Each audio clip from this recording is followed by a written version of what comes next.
A ver, desde 2022, 11 científicos e investigadores han desaparecido del mapa, o bueno, han perdido la vida en circunstancias que francamente ponen los pelos de punta. Y tanto que los ponen. Y ojo, no hablamos de académicos estudiando el comportamiento de las hormigas en un laboratorio de universidad. Hablamos de mentes brillantes, gente que manejaba los secretos más profundos de Estados Unidos. Proyectos de altísimo nivel, sí. Eso es. Tecnología aeroespacial, energía nuclear, sistemas de defensa y, aunque parezca mentira, también el fenómeno OVNI. Que es un tema que siempre trae cola. Totalmente. Por eso hoy vamos a hacer una inmersión profunda, un análisis a fondo de un informe del diario La Razón. Está fechado el 21 de abril de este mismo año, 2026, y básicamente ha destapado lo que parece ser la mayor crisis de seguridad en la comunidad científica en décadas. Es que es una situación que ha provocado una verdadera onda de choque institucional. Y me gustaría aclarar que la misión de nuestro análisis de hoy no es subirnos al carro de las teorías de la conspiración que circulan por Internet. No, nada de eso. Queremos datos empíricos. Exacto. Queremos hacer algo mucho más analítico. Vamos a observar los hechos documentados, rastrear la cronología de estas pérdidas y entender la ciencia real detrás de lo que investigaban estas personas. Porque la anomalía estadística de la que hablamos es tan masiva que, fíjate, ha forzado a las entidades más opacas del gobierno estadounidense a salir a dar explicaciones. O sea, el nivel de alarma es tal que ha llegado directo al despacho Oval. Sí, a las más altas esferas. El presidente Donald Trump ha dicho públicamente que habrá respuestas definitivas en poco más de una semana. Pero a mí lo que me vuela la cabeza es la reacción en cadena. Es un efecto dominó, sin duda. Claro. Es que la Secretaría de Prensa de la Casa Blanca, Caroline Leavitt, salió el otro día a confirmar que están trabajando codo con el FBI y dijo algo clave. Dijo que están buscando un patrón potencial ante lo que calificó de preguntas legítimas de la sociedad. Y no son los únicos, claro. No, es que por si fuera poco, de repente entra en escena la NASA. Su portavoz, Bethany Stevens, publica en la red social X que están cooperando, aunque bueno, asegurando que de momento no hay amenaza a la seguridad nacional. Y yo te lanzo la pregunta, ¿qué tiene que pasar internamente para que estas tres agencias admitan que están cruzando datos sobre civiles desaparecidos? Pues, a ver, si conectamos esto con el panorama general, lo que estamos viendo es un fallo sistémico en la contención de crisis. Es decir, históricamente, el protocolo de la inteligencia estadounidense ante eventos así es el silencio absoluto. La doctrina de ni confirmar ni desmentir, ¿no? Esa misma. Pero aquí entra en juego un factor muy actual, que son las redes sociales. Claro, la gente no se calla. Exacto. Cuando la comunidad en Internet empieza a atar cabos y a publicar cronologías de científicos muertos, se genera un escrutinio público masivo. Las agencias se dan cuenta de que mantener el hermetismo ya no protege la seguridad nacional. Al contrario, les hace parecer culpables. Efectivamente, destruye la confianza pública. Así que tienen que admitir que buscan un patrón. Pero no porque quieran ser transparentes de repente, sino porque necesitan recuperar el control de la narrativa. Es como una olla a presión. O sea, el gobierno intentaba mantener la tapa bien cerrada, pero la ebullición de la gente les ha obligado a abrir la válvula. Es una analogía perfecta. Necesitan demostrar que nadie está burlando al Estado dentro de sus propias fronteras. Vale, entiendo esa necesidad de apagar el fuego mediático, pero vamos a desgranar esto desde el principio, porque para entender cómo empezó el incendio, tenemos que ir a junio de 2022. A Alabama. Exacto, a Alabama, con el caso de una investigadora llamada Amy Eskridge. Tengo entendido que su campo de estudio era bastante, digamos, poco ortodoxo. Bastante, ¿sí? Amy Eskridge tenía 34 años y cofundó el Instituto de Ciencia Exótica. ¿Un nombre curioso? Lo fundó junto a su padre, que era un antiguo ingeniero de la NASA, nada menos, y su investigación se centraba en la tecnología antigravedad. ¡Madre mía! A ver, yo escucho antigravedad y pienso directamente en ciencia ficción o en películas de marcianos. Es la reacción habitual para la gente que nos escucha desde fuera del sector. Pero en los márgenes de la física teórica y la industria aeroespacial de defensa, la investigación en propulsión no convencional es un campo muy real. Ah, ¿sí? ¿Y está clasificado, supongo? Extremadamente clasificado. Piénsalo así, si logras alterar la masa o la inercia de un objeto mediante campos electromagnéticos complejos, cambias las reglas del transporte y del armamento a nivel global para siempre. O sea, el que controle eso, controla el mundo. Básicamente. El problema con Eskridge es que ella operaba fuera del paraguas de protección de los grandes contratistas de defensa. Iba por libre. Era lo que podríamos llamar una investigadora independiente. Y el final de su historia refleja esa vulnerabilidad. La encontraron muerta en su casa con una herida de bala. Y las autoridades locales dijeron casi al instante que fue un suicidio. Cerraron el caso y a otra cosa, ¿verdad? Lo cerraron de forma fulminante. Pero el contexto grita que había algo más. Meses antes, Screech ya había denunciado que recibía amenazas graves. Y aquí es donde la inteligencia profesional se involucra. Y aquí es donde se pone realmente interesante esto como de novela de espías. Totalmente. Porque antes de morir, ella contactó a un exoficial de la inteligencia británica. Frank Milburn, si no me equivoco. Ese mismo. Le pidió ayuda por el acoso que sufría. Milburn investigó el caso por su cuenta, analizó la escena y la información, y concluyó de manera rotunda que el suicidio era una tapadera. ¡Wow! Y no se quedó ahí. Llevó estos hallazgos ante el Congreso de los Estados Unidos en 2023. Espera. ¿Cómo sabe un ex espía británico que la policía de Alabama se equivoca en un caso de suicidio? O sea, ¿qué ven ellos que un investigador local no ve? Ven la ausencia de protocolos forenses avanzados. Hay que entender que la policía local está entrenada para resolver crímenes pasionales, robos, altercados. Lo del día a día, claro. Eso es. No tienen la formación ni las herramientas para detectar una operación de inteligencia, lo que en el argot se llama un asesinato limpio. Qué escalofriante suena eso. Lo es. Milburn se fijaría en cosas como el rastreo de las comunicaciones encriptadas previas a la muerte, o la balística comparada con métodos tácticos, o un detalle clave, cómo los servidores del Instituto de Ciencia Exótica se apagaron misteriosamente justo después del fallecimiento. Qué casualidad, ¿no? Ninguna casualidad. Pero lo fascinante aquí es el efecto boomerang de esa acción. Porque la web cerró. Sí, el instituto cerró. Pero las investigaciones de Screech sobre antigravedad se filtraron masivamente por todo Internet tras su muerte. O sea, si alguien la mató para silenciar su trabajo, consiguieron exactamente lo contrario. Sus documentos secretos terminaron diseminados en el disco duro de medio planeta. Es que el intento de contención física en la era digital suele provocar una fuga masiva de datos. Quien lo hiciera cometió un error de cálculo táctico monumental. Tela.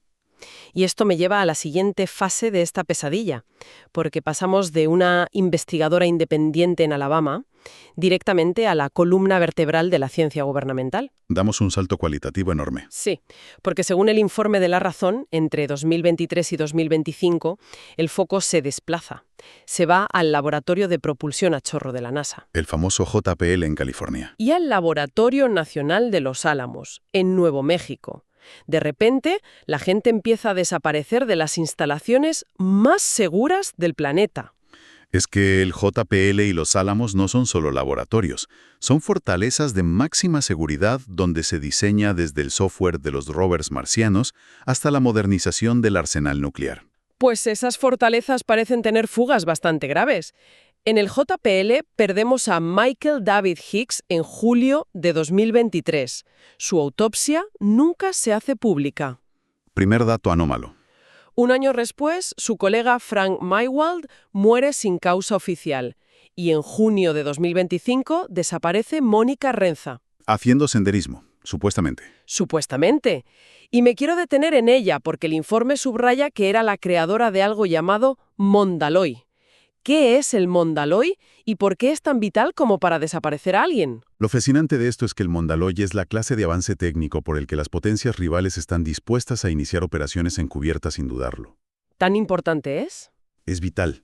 Es una aleación metálica, un material diseñado a nivel casi molecular, específicamente para resistir las condiciones infernales del espacio y de los motores de cohetes de nueva generación. Para soportar mucho calor, entiendo. Imagina los componentes de un misil hipersónico o un motor de plasma. Necesitan metales que no se derritan ni se deformen bajo una fricción y unas temperaturas extremas. Crear un material así requiere años de ensayo, error y millones de dólares en supercomputación. O sea que Mónica Renza no era una investigadora más. No. Ella era la arquitecta de un material que podría dar una ventaja aeroespacial decisiva a Estados Unidos. Perderla a ella es perder literalmente las instrucciones de montaje de esa tecnología. Vale, entiendo el inmenso valor de Renza. Pero si nos movemos al laboratorio de Los Álamos, que es la cuna de la bomba atómica, hay un detalle que me rompe un poco los esquemas. A ver, dime. Tenemos la desaparición de Anthony Chávez en mayo de 2025. Desaparece sin sus pertenencias. Y un mes después desaparece Melissa Casillas. El caso es que Melissa no era física nuclear. No, no lo era. El informe detalla que era personal administrativo, entonces ¿por qué el objetivo iba a ser alguien de administración en lugar del científico jefe de bata blanca? Entiendo la duda, pero es que en el mundo real del espionaje corporativo e industrial, la imagen de robarle los planos al genio científico es pura ficción de Hollywood. ¿Ah, sí? Sí. El genio suele ser paranoico. Su ordenador a menudo ni siquiera está conectado a Internet y rara vez saca información del laboratorio. Chris Swecker, el ex subdirector del FBI, aportó mucha luz sobre esto al analizar el caso de Casillas. ¿Y qué dijo Swecker? Explicó que un administrativo de alto nivel gestiona calendarios, aprueba accesos a servidores físicos, conoce las contraseñas de los enrutadores y sabe exactamente qué proyectos están recibiendo mayor presupuesto. Claro, son los que tienen las llaves de todos los cajones. Son el nodo central de la información. Si tú quieres saber en qué está trabajando un laboratorio de energía nuclear, no interrogas al físico, que solo conoce su pequeña parcela de la ecuación. Accedes al servidor del administrativo, que coordina a los 40 físicos del departamento. Tiene todo el sentido del mundo. Su nivel de acceso clasificado la convertía en un objetivo de altísimo valor estratégico, sin duda. Oye, necesito hacer de abogado del diablo por un momento, porque estamos hablando de la élite científica, gente sometida a presiones brutales, auditorías del Congreso, fechas límite imposibles, aislamientos por pura seguridad nacional. Es un entorno de extremo estrés, eso es innegable. Entonces, ¿no cabe la posibilidad de que todo este bloque de muertes y desapariciones sean, no sé, simples tragedias humanas? Gente que sufre crisis nerviosas, se quema por el estrés y decide por voluntad propia desaparecer o quitarse la vida? Es una pregunta muy válida, y de hecho las autoridades consideraron esa hipótesis del colapso psicológico en un principio. Es natural pensar en el síndrome del trabajador quemado. El problema de esa teoría es la estadística pura y dura. Los números no cuadran. Para nada. El estrés genera bajas médicas, jubilaciones anticipadas o, tristemente, incidentes muy aislados. No genera una ola sincronizada de desapariciones de personal clave en distintos laboratorios dentro de una ventana de tan pocos meses. Y sin dejar rastro, claro. Exacto, sin dejar rastro financiero ni digital. Alguien que huye por estrés suele dejar cabos sueltos, saca dinero, coge un vuelo. Aquí estamos viendo a personas que se evaporan en el aire. Y la prueba definitiva de que no estamos ante meras crisis de estrés llega a finales de 2025. Cuando el patrón cambia drásticamente, no. El informe es escalofriante en este punto, porque pasamos de muertes ambiguas y gente que se pierde haciendo senderismo a una violencia descarada, directamente. Es una escalada violenta en toda regla. Entramos a finales de 2025. Steven García, un contratista del Gobierno de Seguridad Nacional en Kansas City, deja su casa sin pertenencias en agosto. Desaparecido. Luego Jason Thomas, investigador farmacéutico, desaparece en diciembre y aparece muerto meses después en un lago de Massachusetts. Pero lo más salvaje son los tiroteos. Sí, ahí es donde todo salta por los aires. En diciembre de 2025 asesinan a tiros en su casa a Nuno Loureiro, un físico del MIT. Y en febrero de 2026, Carl Grillmer, un astrofísico de Caltech de 67 años, también muere tiroteado frente a su casa. A plena luz. El caso de Loureiro me llama muchísimo la atención. El informe menciona que trabajaba en energía de fusión y que eso básicamente le puso una diana en la espalda. ¿Por qué la fusión nuclear es tan peligrosa para quien la investiga? Pues porque dominar la fusión nuclear es, literalmente, encontrar el santo grial de la geopolítica humana. Casi nada. A diferencia de la fisión nuclear que usan nuestras centrales actuales, que genera residuos radioactivos peligrosos, la fusión imita el proceso del Sol. Promete energía limpia y limitada. Energía infinita. Infinita y limpia. El primer país o la primera corporación que logre comercializar un reactor de fusión controlada hará que el petróleo, el gas y el carbón queden obsoletos de la noche a la mañana. Imagina el impacto económico para las naciones que viven de exportar combustibles fósiles. O sea, un físico del MIT a la vanguardia de la fusión es una amenaza existencial para mercados enteros. Pero al llegar a los tiroteos en la puerta de casa de Loureiro o Grillmer, las reglas de enfrentamiento se rompen por completo. Quienquiera que esté detrás de esto ya no prioriza el sigilo, prioriza eliminar al objetivo o enviar un mensaje brutal a la comunidad científica estadounidense. Las autoridades dicen que han identificado a sus sospechosos de estos últimos tiroteos, pero no aclaran su vínculo con la trama principal. Es terrorífico. Y si esto ya parece el guión de una película incomprensible, El último caso de la cronología es directamente surrealista. El de febrero de 2026, supongo. Sí, William Neal McCasland, general de división retirado de la Fuerza Aérea, 68 años. Un buen día sale de su casa sin móvil, pero con un revólver calibre 38, y desaparece sin motivo aparente. Lo cual ya es suficientemente extraño. Hasta aquí, misterio militar. Pero entonces, la explosión mediática. Aparece Tom DeLonge. El ex líder de la banda Blink 182. Exacto. ¿Qué hace una estrella del punk rock metida en un caso de inteligencia militar? Bueno, DeLonge es una figura muy pública del fenómeno OVNI desde hace años. Claro. El caso es que, de repente, declara que había hablado con el general McCasland precisamente sobre ovnis. Imagina la escena. El gobierno intentando investigar si hay una red de espionaje o crímenes industriales. Y de repente, todo se convierte en el símbolo de las teorías conspirativas alienígenas. Esto plantea una pregunta importante y es el ejemplo perfecto del ruido moderno. El FBI y la Casa Blanca tienen sobre la mesa una crisis muy terrenal y extremadamente grave. El asesinato sistemático y la desaparición del capital humano de élite de Estados Unidos. Buscan espías o sabotaje, vaya. Exacto. Pero las narrativas impulsadas por la cultura pop, como la intervención de DeLonge, difuminan la línea entre una investigación seria y la especulación extraterrestre. Y en cuestión de horas el caso se viraliza. Me imagino a los agentes del FBI tirándose de los pelos en sus oficinas. Esa es la frustración diaria en el espionaje del siglo XXI.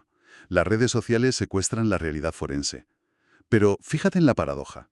Todo este caos mediático obliga al gobierno a ser más comunicativo. Por eso salieron a dar esas ruedas de prensa que comentábamos al principio. Exactamente. La presión por las teorías conspirativas, amplificadas por el tema OVNI, es lo que forzó a la Casa Blanca y a la NASA a admitir públicamente que buscan patrones. Necesitaban frenar la histeria, demostrando que hay una investigación racional en curso. Intentando separar, digamos, la paja cósmica del grano criminal. Bueno, vamos a hacer una recapitulación rápida de lo que hemos desgranado. Estamos viendo el rastro de 11 individuos únicos, 11 mentes brillantes. personas que estaban trabajando en los confines del conocimiento humano, antigravedad, fusión nuclear, materiales aeroespaciales de vanguardia, defensa. En un margen de casi 4 años, estas 11 vidas se pierden en una mezcla de suicidios dudosos, desapariciones sin rastro y asesinatos a tiros. Y creo que es importante que la audiencia reflexione sobre por qué esto debería importarnos a todos. No se trata solo de historias de crímenes reales o conspiraciones raras de Internet. Es un asunto que toca el núcleo mismo del progreso tecnológico. Claro, paraliza proyectos enteros. Es que en la alta ciencia, el conocimiento no está todo apuntado en un disco duro. Gran parte del valor de líderes como Reza o Loureiro reside en su intuición, en el conocimiento acumulado tras décadas de ensayo y error. Cuando pierdes a estas figuras, frenas en seco áreas enteras de la ciencia. Es un impacto severo a la continuidad operativa del país. Entonces, ¿qué significa todo esto? Nos deja frente a una realidad muy cruda, porque todo el mundo está obsesionado con descubrir quién o qué está detrás de estas pérdidas. Pero más allá de resolver el misterio policial, hay una idea inquietante flotando en el aire. A ver. Hemos visto cómo la brillantez académica en estos laboratorios viene acompañada innegablemente de un riesgo mortal. Así que la pregunta que dejamos a quienes nos escuchan, para que la mediten, es esta. Con todo lo que está pasando, ¿quién se atreverá a ocupar ahora las vacantes en esos laboratorios? Es una buena pregunta. Cuando investigar la energía o los materiales del futuro te convierte en un objetivo militar, ¿cuál es el costo invisible para la ciencia y el progreso humano? Les dejamos con esa reflexión.